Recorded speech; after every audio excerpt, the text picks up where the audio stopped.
Yaron Jacobs had never seen a woman look so furious while holding a bag of canned peas.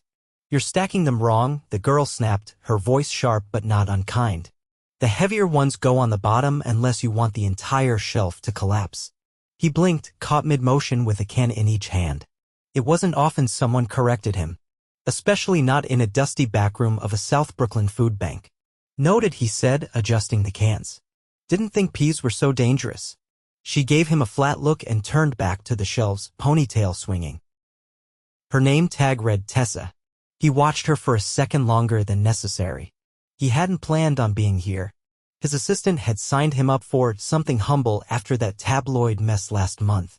Yaron had laughed when she suggested a food bank. "Do I look like I've ever stocked beans before?" But now, standing in the middle of industrial shelves and old fluorescent lights, he was unexpectedly intrigued. She didn't know who he was. Or if she did, she didn't care. And that was new. For the past 6 years, ever since his app blew up and he sold it for $34 million at 23, people either kissed up to him or tried to get something from him. But this girl, she just wanted the cans stacked right. "Is there a system?" he asked, grabbing another box. "You finally gonna follow it?" She replied, not looking at him. "I'm teachable." She glanced at him then, and for a second he saw something flicker in her eyes. Curiosity, annoyance, something. "You're new," she said, as if it were a crime. "Is that a problem?" "Only if you keep putting green beans on the top shelf. They're heavy." He chuckled. "You're very passionate about shelf safety. And you're very bad at stacking." He grinned, genuinely amused. "You always this friendly?" "Only when I'm being watched by a guy who clearly doesn't know what he's doing." "I'm Yaron," he said, holding out a hand. She looked at it, then shook it quickly. "Tessa." Her palm was warm, strong. No hesitation. She turned back to her box, and he followed her lead. They worked in silence for a while. The shelves filled up. Volunteers came and went. Tessa stayed focused, moving with purpose and precision. She wasn't just here to help, she cared. He liked that. By the end of the shift, his shirt was covered in dust and he'd sweated through half his undershirt. It was the most manual labor he'd done in years. He loved every second of it. "You coming back tomorrow?" she asked as she wiped her hands on her jeans. "I might." "You survived day 1. That's impressive. I'll take that as a gold star." She gave him a half smile. "Don't. You're still on probation." He watched her walk out the door, sunlight catching the edge of her cheek. She didn't look back. He found himself looking forward to tomorrow. The next day, he was there 20 minutes early. So was she. "You're keen," she said, raising an eyebrow. "Wanted to beat the rush." She handed him a clipboard. "Congratulations. You're doing intake today." "What's that?" She smirked no, smiled and tapped the sheet. "You sit at the front and take names. It's boring. But it's important." "Got it." She walked away and he sat behind the splintered table watching her greet people like it was second nature. She laughed with the older man in the corner. She helped a mom carry her box to the car. She hugged a little girl who brought her a drawing. She was incredible. By the end of the week, he knew 3 things. 1, she worked 2 jobs and volunteered on weekends. 2, she never talked about her personal life. And 3, he couldn't stop thinking about her. On Friday, he brought coffee. She looked at the cup like it might bite her. "What's this?" "Peace offering." "For what?" "For the green beans." She laughed. "You're still on that?" It was traumatic. She took the cup. "If this is bribery, it's working." "Not bribery. Appreciation." She took a sip. "Okay, you're forgiven." He sat beside her on the donation table. "You always come here? Even when you're busy?" "Always." "Why?" She thought for a second. "Because people matter. And this is something I can do." He watched her quiet. "What?" she asked. "Nothing. Just glad I met you here." She blinked, caught off guard for the first time. "You say stuff like that to all the girls volunteering with canned goods?" "Just the ones who make me laugh." She smiled again. "You're weird." He leaned back. "You have no idea." The next few weeks were easy and impossible all at once. They teased each other. They worked side by side. They started staying late, just talking. Not flirting, at least not obviously, but something was there, buzzing under the surface. He found himself avoiding calls from his lawyer. skipping meetings, ignoring invites. All he wanted was another hour with her.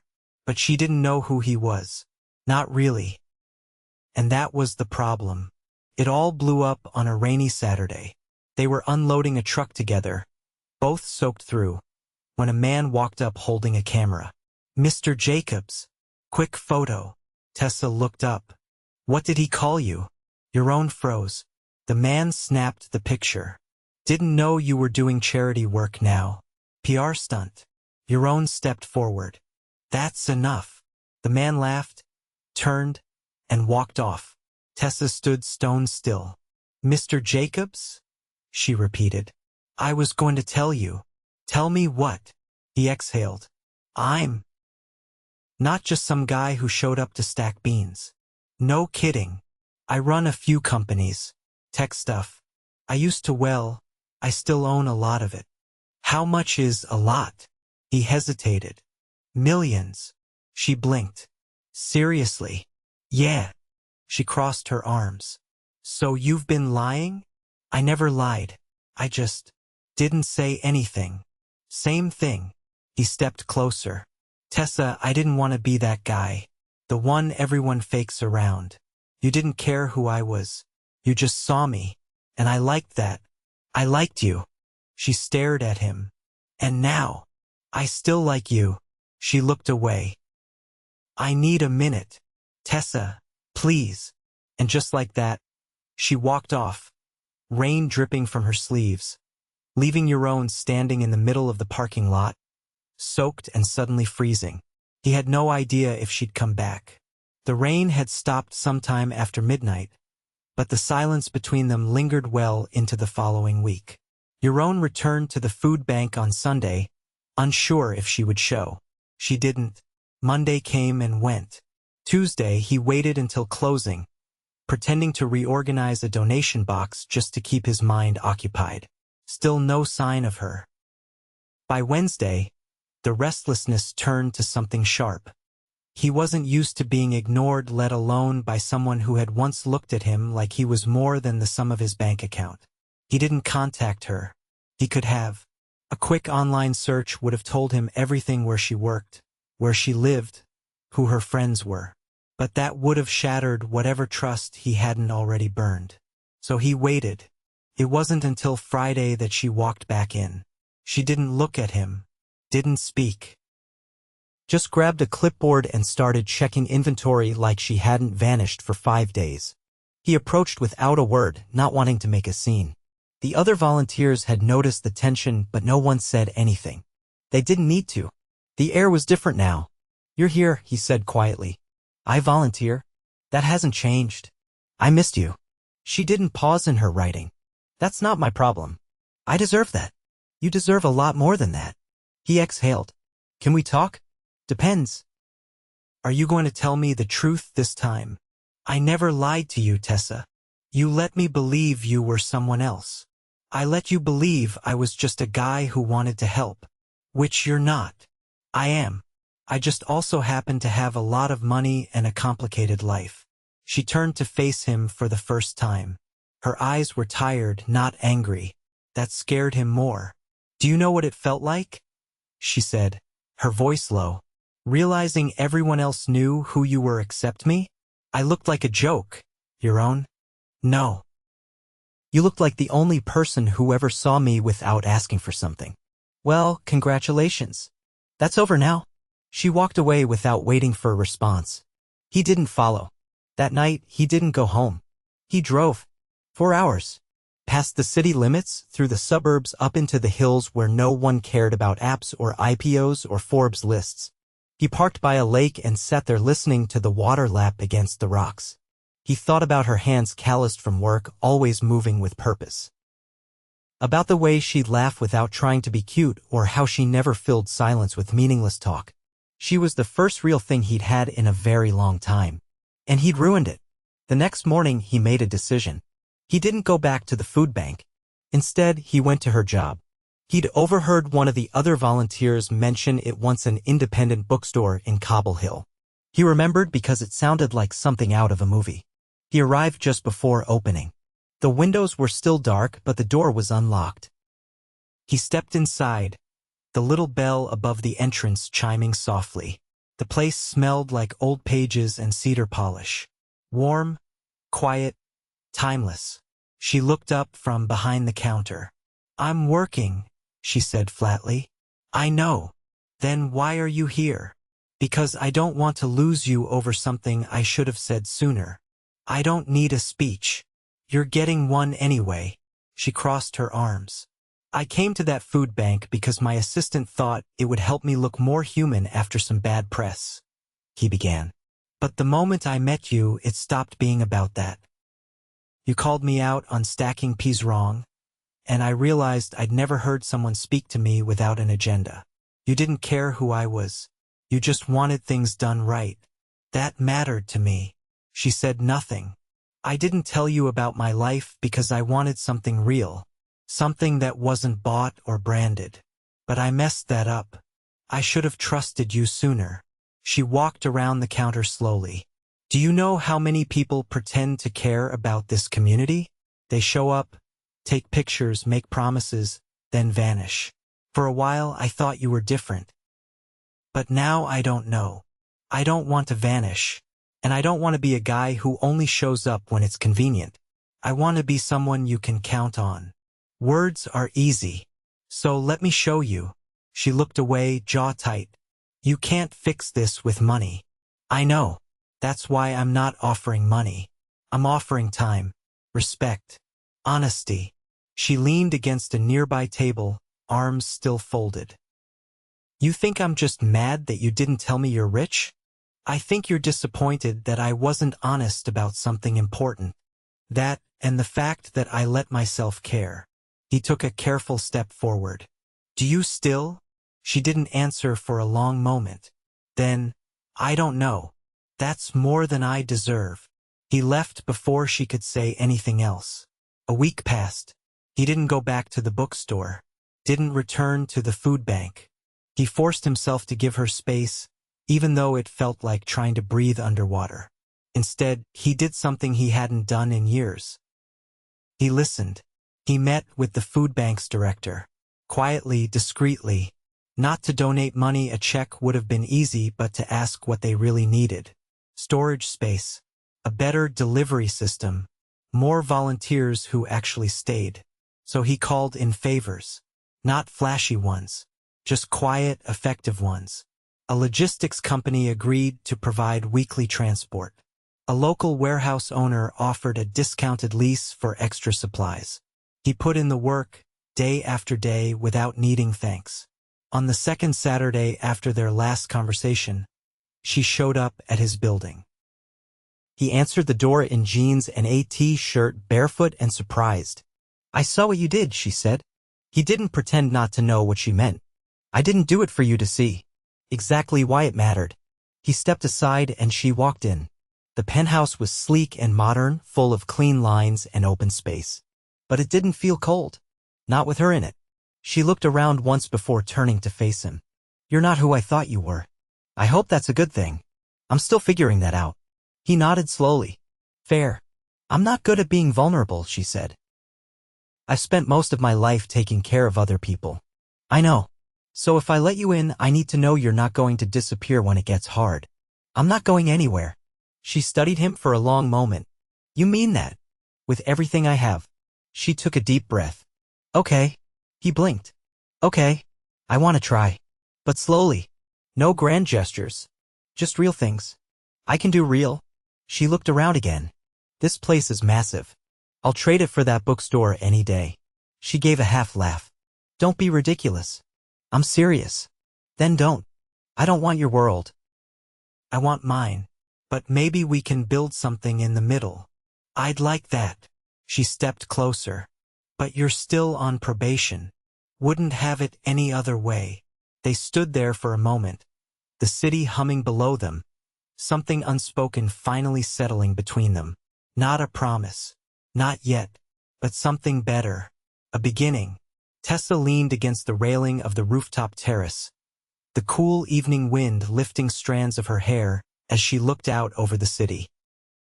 The view from Yaron's penthouse stretched for miles, glittering buildings, the faint pulse of nightlife, the quiet hum of a world she'd never belonged to. Behind her, Yaron stepped out from the kitchen, 2 glasses in hand. Still like seltzer with lemon? She turned slightly, accepting the drink. I never said I didn't. You made a face the first time I saw you drink it. That was because it was warm. He grinned at that but didn't push further. They sipped in silence, the city stretching out before them like a secret. You don't talk about your past much, Yaron said eventually, his voice gentle. I don't talk about a lot of things. I know. But I want to. Tessa took a slow breath, tracing the rim of her glass with her finger. My mom worked nights. Dad left before I could memorize his face. I had a little brother, Ben. He died when I was 17. Car accident. Yaron's expression shifted, stricken. I'm sorry. Thanks. She didn't soften. It was a long time ago, but sometimes it still hits like it just happened. After that, I stopped waiting for things to get easier. I started doing what I could where I could. He set his glass down on the concrete ledge. That's why the food bank matters. It's not about the food, she said. It's about dignity. Choice. Not having to apologize for needing help. He nodded, absorbing every word. And you? She asked, turning the focus. What made you build an empire at 20? He gave a low laugh, a little embarrassed. I hated being poor and invisible. My mom worked 2 jobs and my dad was in and out of rehab. I wanted to control something, anything. So I taught myself code, built an app, and got lucky. Luck doesn't build companies. It starts them. But yeah. The rest? That was obsession. Still obsessed. Not like I used to be. He looked at her carefully. You changed that. She didn't flinch, but she didn't reply either. Instead, she walked back inside, setting her glass on the kitchen island. Yaron followed. Too much. No. Just new. They stood there, uncertain for the first time in days. No teasing. No walls. Just them. Would you come with me to something tomorrow? He asked. She raised an eyebrow. What kind of something? A gala. Charity event. Nothing flashy. Just important. To you. To the people it benefits. I'm donating something big, and they're announcing it. She hesitated. I don't have anything to wear to a gala. You will buy tomorrow. I'm not a project, Yaron. I'd never treat you like one. She studied him. Fine. But if I hate it, we leave early. Deal. The next afternoon, a black car picked her up outside the bookstore. She wore a sleek navy dress that had arrived in an unmarked box that morning, along with a handwritten note. No strings. Just wanted you to feel comfortable. She hadn't known what to expect when she stepped out of the car into the marble foyer of the Metropolitan Hall. But the moment Yaron saw her, his entire expression changed. You look like trouble, he said. She laughed. That's more like it. The evening was a swirl of introductions and polite applause. Tessa stayed close, watching how effortlessly he moved through the crowd, shaking hands, sharing quick stories, always gracious but never false. She'd expected pretense. She got sincerity. When the host finally took the stage, Yaron's name was called. He glanced at her once before going up. I'm not good at speeches, he began, voice clear. But I am good at building things. And sometimes the most important thing you can build is access. The room quieted.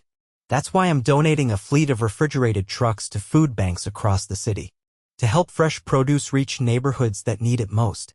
It's not a fix, but it's a start. The applause was thunderous. He returned to their table, but she didn't say anything until the clapping died down. You didn't tell me that's what the event was for. I wanted you to see it for yourself. Why? Because I'm not just doing this for you. I'm doing it because I should have been doing it all along. She didn't answer, but her hand slid into his under the table. After the gala, they didn't go back to the penthouse. Instead, Yaron asked the driver to take them to a small diner in Queens that served pie until 3 in the morning. I've never eaten while wearing heels before, Tessa muttered, stabbing a fork into a slice of apple pie. You're pulling it off. Don't get used to it. I wouldn't dare. She looked at him, then really looked. That speech? You meant it. Every word. Then I owe you an apology. No, you don't. I do. I assumed the worst of you. You had reason. Still. He reached across the table, brushing his fingers lightly across hers. We're learning each other. That's not always going to be perfect. I don't want perfect, she said. I want real. He smiled. Then we're on the same page. They left the diner just after 1, the streets quiet and damp from an earlier drizzle. Yaron walked her to her building, hands in his pockets. I could come up, he said quietly. You could. But I want this to last. His brow furrowed. So I want to do it right, she added. He leaned in, not kissing her, just resting his forehead against hers. I'll wait, he murmured. I didn't ask you to. You didn't have to. She slipped inside, not looking back. The next few weeks moved fast, but not rushed. They made space for each other. Yaron started showing up at the bookstore with coffee and questions about authors he'd never read. Tessa visited his office once, surprised at how casual it felt despite the sleek interiors. She met his assistant, who gave her a knowing smile and an approving nod. They didn't label anything, didn't need to, but one night, standing in the middle of a half-lit bookstore aisle, Yaron turned to her with a nervous energy she hadn't seen before. I'm going back to Israel next month, he said. Just for a week. My cousin's getting married. She nodded. That's good. I want you to come with me. She blinked. It's not a test, he added quickly. I just want you there. Her first instinct was to say no. It was too soon. Too much. But then she thought of everything they'd already shared. Every wall she'd dropped. Every truth he'd met with grace. Okay, she said. His eyes lit up. Yeah. And just like that, something shifted again. Not rushed. Not perfect. But real. The wind coming off the Mediterranean was warm, salted, and carried with it the low murmur of laughter from the terrace below. Tessa leaned on the wrought iron balcony of Yaron's cousin's villa just outside Tel Aviv, her gaze tracing the distant outline of the sea bathed in gold by the setting sun. The week in Israel had been a whirlwind of names she could barely pronounce, unfamiliar foods she now craved, and a culture that enveloped her like a soft, persistent tide. Inside, the wedding reception was in full swing. Music pulsed from the speakers, children darted between tables, and Yaron's extended family filled every corner with conversations that shifted fluidly between Hebrew and English. She'd never been surrounded by so many people who looked at her like she belonged, even if she wasn't sure she did. Yaron appeared behind her, slipping a hand gently around her waist. Too loud. No, she said, leaning into him. Just needed a breath. He nodded and pressed a kiss to her temple, lingering. My aunt is convinced you're either a secret princess or a spy. I'll take spy. Less pressure. She's already planning our future children's bar mitzvahs. Oh good. That'll save us time. He laughed, then turned her to face him. You've been amazing this week. I've been confused, overwhelmed, mildly sunburned, and I still don't know what I ate yesterday. Shakshuka, right? Tasted like a tomato had an emotional breakdown in a pan. And yet you went back for seconds. She smiled, resting her hands on his chest. I like it here. It's loud and chaotic, and everyone touches you too much. But it's real. My family doesn't do polite distance. No, they really don't. He hesitated, brushing his thumb along her cheekbone. I want to show you something. Now? He nodded. Come on. They slipped out the side gate, walking barefoot through the soft grass until the villa was just a glow behind them. He led her down a narrow stone path she hadn't noticed before, until they reached a small overlook built into the cliffside. There, a single wooden bench faced the ocean, wrapped in vines and flickering with tiny embedded lights. Did you set this up? She asked, taking it all in. It's always been here. My grandfather built it for my grandmother after they got engaged. She sat slowly. It's beautiful. I used to come here when I was a kid.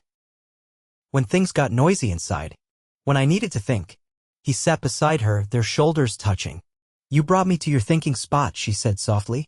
I brought you to the most honest place I know. Silence stretched between them, but it wasn't empty. It was filled with the hum of cicadas, the steady crash of waves, and the unspoken certainty that something had shifted the moment he reached for her hand. "I've never trusted anyone like this before," she murmured. He turned toward her. "Neither have I." She looked down at their joined hands. "I'm scared."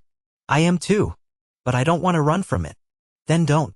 She met his gaze, and for the first time since everything began, there was no hesitation between them. No guarded half-smiles. No teasing to hide vulnerability. Just eyes locked, breath held, and the quiet thrum of something undeniable. Yaron reached into his pocket and pulled out a small box. Her breath caught. "No," he said quickly, opening it. "Not what you think. This isn't a proposal." Inside was a delicate gold chain with a single diamond set in a tiny compass pendant. "It's a promise," he said. "That whatever happens, wherever you are, I'll find my way back to you." She stared at it, overwhelmed in a way she hadn't expected.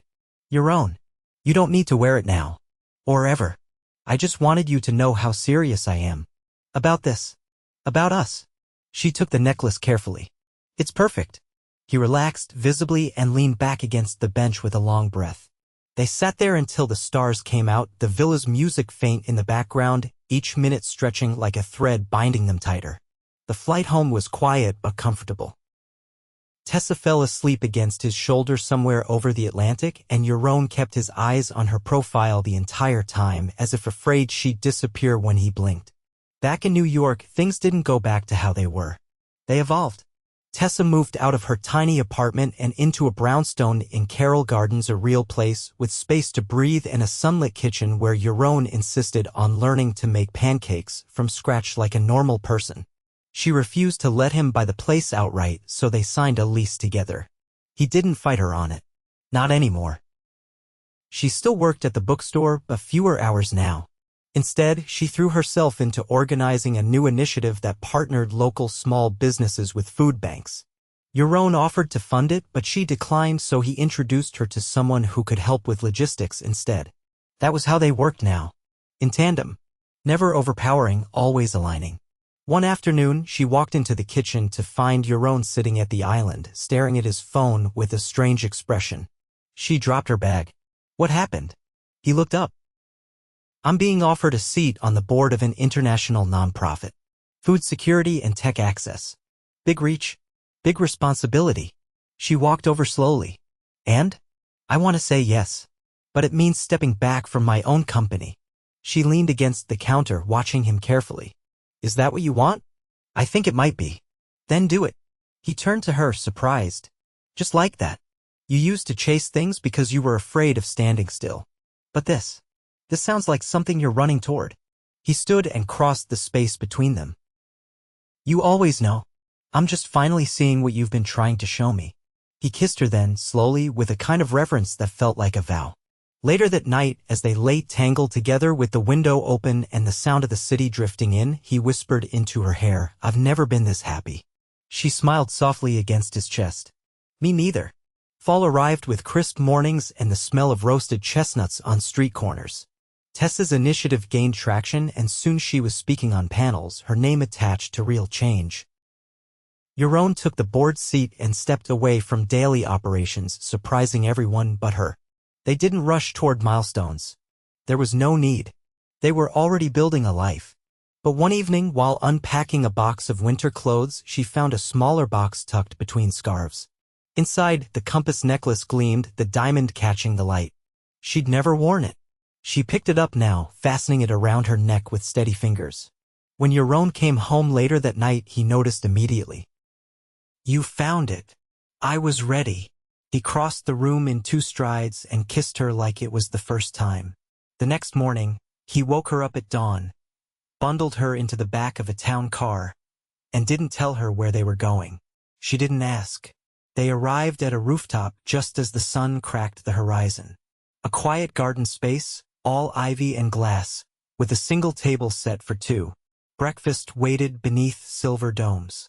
A small string quartet played somewhere out of view. She turned to him, speechless. "No speeches this time," he said quietly. "Just one question." He dropped to one knee and opened a velvet box. Inside was a ring unlike anything she'd ever imagined. Simple. Elegant. Unmistakably hers. Tessa, he said, voice steady. I don't want perfect. I want real. And I want it with you. Will you marry me? She didn't hesitate. Yes. The moment was quiet. No cameras. No audience. Just them and a city waking up around them. Later, they danced barefoot on the rooftop garden, her head on his shoulder, the ring catching morning light. He rested his cheek on her hair. You realize this all started because I couldn't stack canned peas properly. She laughed. And I insulted your skill set. Best insult I've ever received. Best mistake I've ever made. They stayed like that, the city unfolding beneath them, a new chapter beginning not with fireworks, but with the kind of peace that only comes when two people stop running and finally choose to stay. The morning after the proposal, Tessa woke to the soft clatter of dishes and the distinct smell of burnt toast, two things that told her Yaron was attempting to cook again. She lay there for a moment under the linen sheets in their Carroll Gardens brownstone, staring at the ceiling, her fingers brushing over the ring on her left hand. Fit perfectly. She found him in the kitchen, standing over the stove with a spatula in one hand and a slightly charred pancake in the other. He looked up when he heard her, eyes crinkling in that way that always softened something inside her. That was supposed to be a surprise. It is, she said, taking the plate from him before he could toss it. A surprise that this pancake is still recognizable as food.